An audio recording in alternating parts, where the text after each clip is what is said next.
Hello, my name is Paulette Henson, and today we are going to talk about malt liquor. Stay tuned for my presentation, and we're going to talk about one woman's experience as she researched information and what the facts are about malt liquor and the companies and corporations that produce it. Okay, we are back and we're going to talk about the facts of this case of malt liquor. Mary Davis, a vice president, wrote an article for a major newspaper and was worried about losing her job. Taking a college class led her to her final term paper research. The topic was the study of wine and beer marketing. The essay recognized respectable wine companies like E&J and Gallo. Research indicated these companies were marketing cheap, fortified wines like Thunderbird and Night Train. The alcohol content of these cheaper wines are 50% higher and significantly cheaper than regular or premium wine or beers.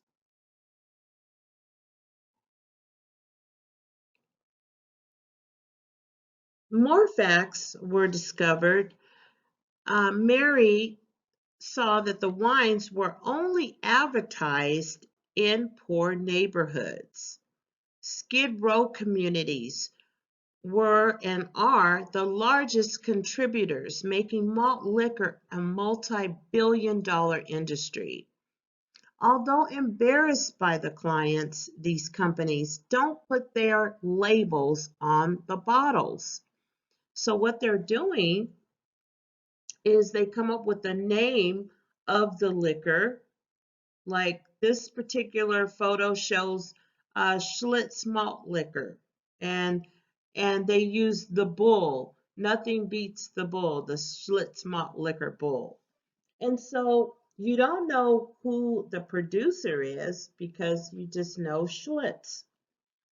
So that would be an example of one company that uh, didn't put their label on the actual product that they sold. So what is malt liquor? Malt liquor is a beer brewed with sugar for an extra punch of alcohol. It's usually placed in large bottles, 40-ounce bottles that sell for about $3 a bottle. It's equivalent to 6 12-ounce beers or 5 cocktails. Wow. So celebrities are used in this time with these malt liquors to sell this product to different groups of people. Morally speaking, where Mary's paper was talking about the marketing of malt liquor. Inner cities were targeted with ads and slogans to increase sales. Celebrities were used to drive campaigns like Ice Cube and Eazy-E and the Commodores. Ads were emphasizing malt liquor as the quick drunk. So you can get drunk very fast drinking consuming this liquor. Billboards were placed throughout the city streets at liquor stores and bus stop benches. And so in this slide, we show Ice Cube. He has a St. Ides bottle. We show the Commodores with Schlitz malt liquor beer, and this says makes it great. And we have rare and unreleased St. Ides commercials by Ice Cube, Snoop Dogg, the Wu-Tang Clan, And who else is this? EPMD, the Ghetto Boys.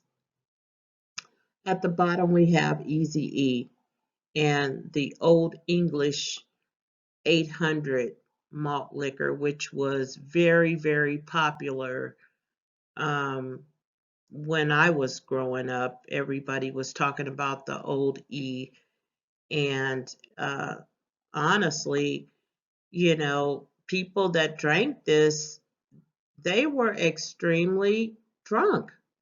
I remember seeing people, especially in the summertime, these liquors were very popular.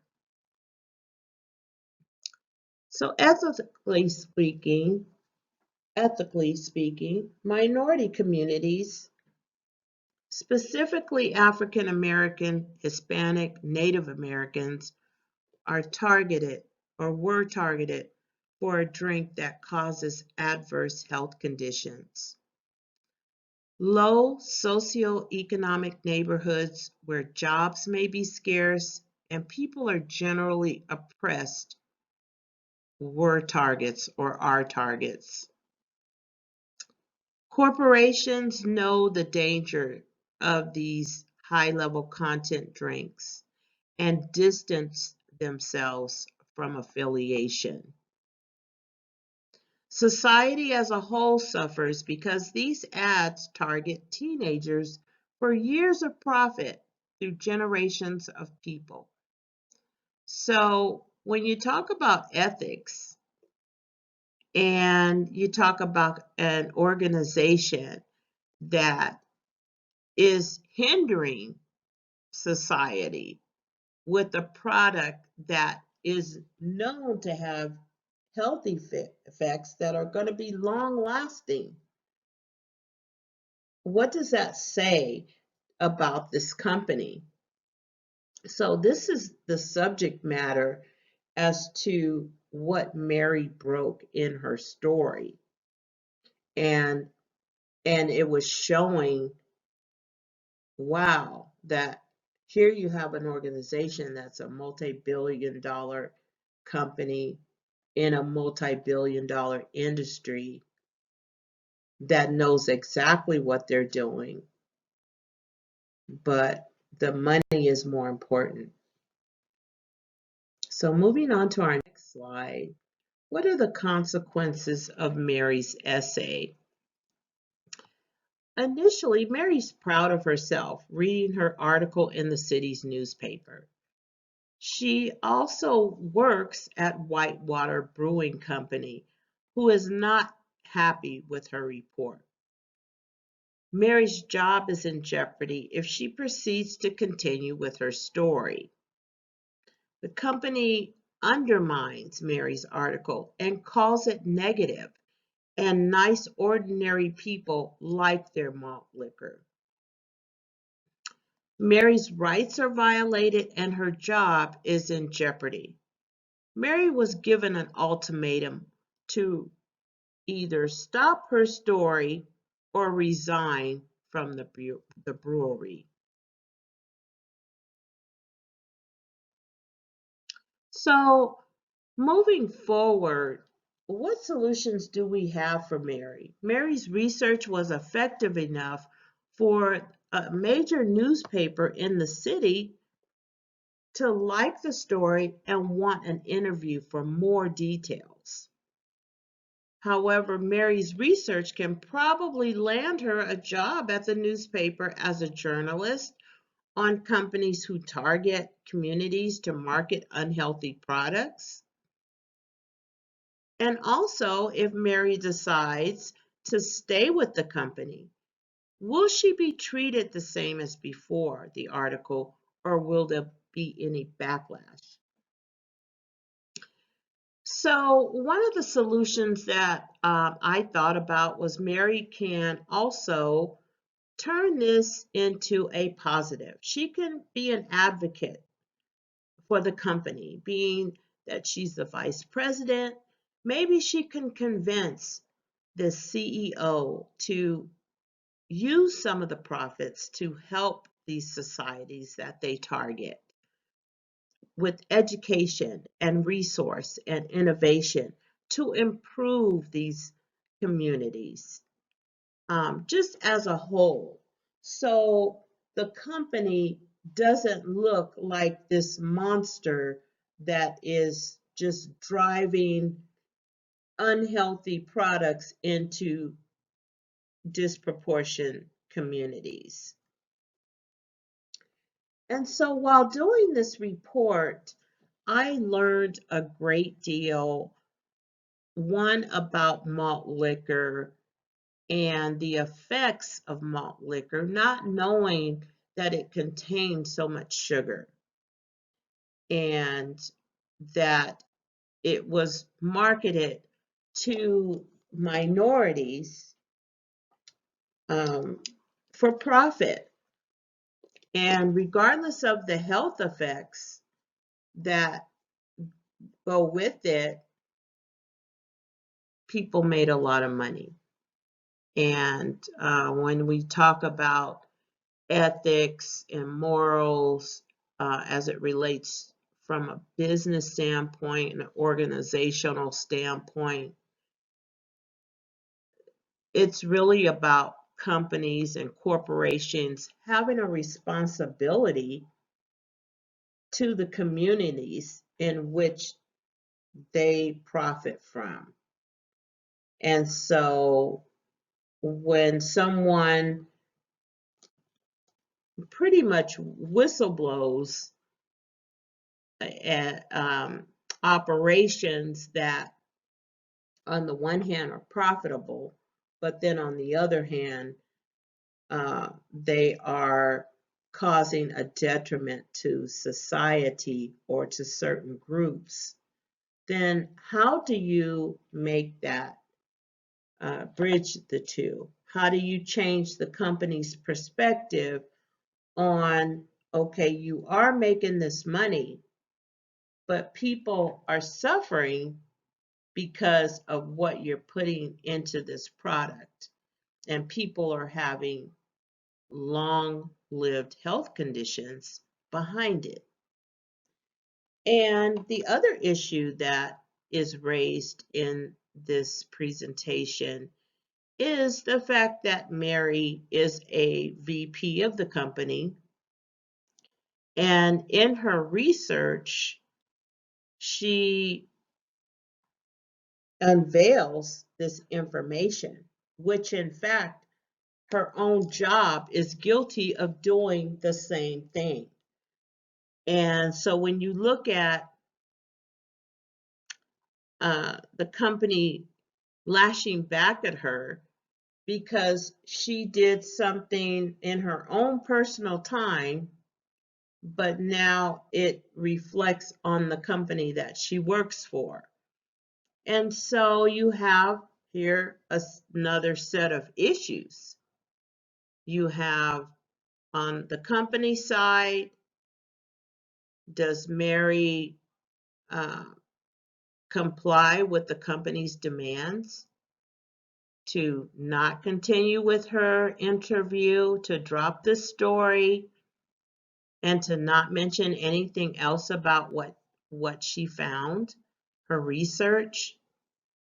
Or does the company embrace Mary's findings and find alternative solutions to maybe help those communities in which they profit so much from? And so with that, I'd like to close my presentation today. I